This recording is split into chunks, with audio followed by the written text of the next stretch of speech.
Spain, France and Portugal agreed in October to build a gas pipeline connecting the Spanish city of Barcelona and the French port of Marseille as an alternative to transporting natural gas and green hydrogen from Portugal and Spain to France. But a Spanish energy expert says, the pipeline, dubbed Bármar, will not solve Europe's energy problems. És senzillament una mesura de contingència que pot alleujar, perquè representa un percentatge petit de les necessitats gasístiques a nivell de centre i nord Europa a l'hivern, principalment, i durant tot l'any, i per tant és una mesura relativament amb un impacte relatiu.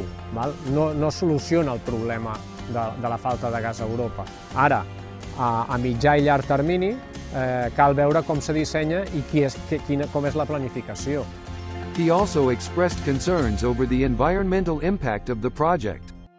Implica uns impactes mediambientals que poden ser seriosos, i llavors per això és important que es defineixi clarament per on vol passar per poder fer els estudis d'impacte ambiental i veure com queden afectades les zones marines protegides.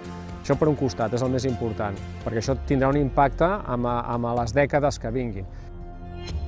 Europe's energy supply from Russia has been seriously reduced as the Ukraine crisis continues.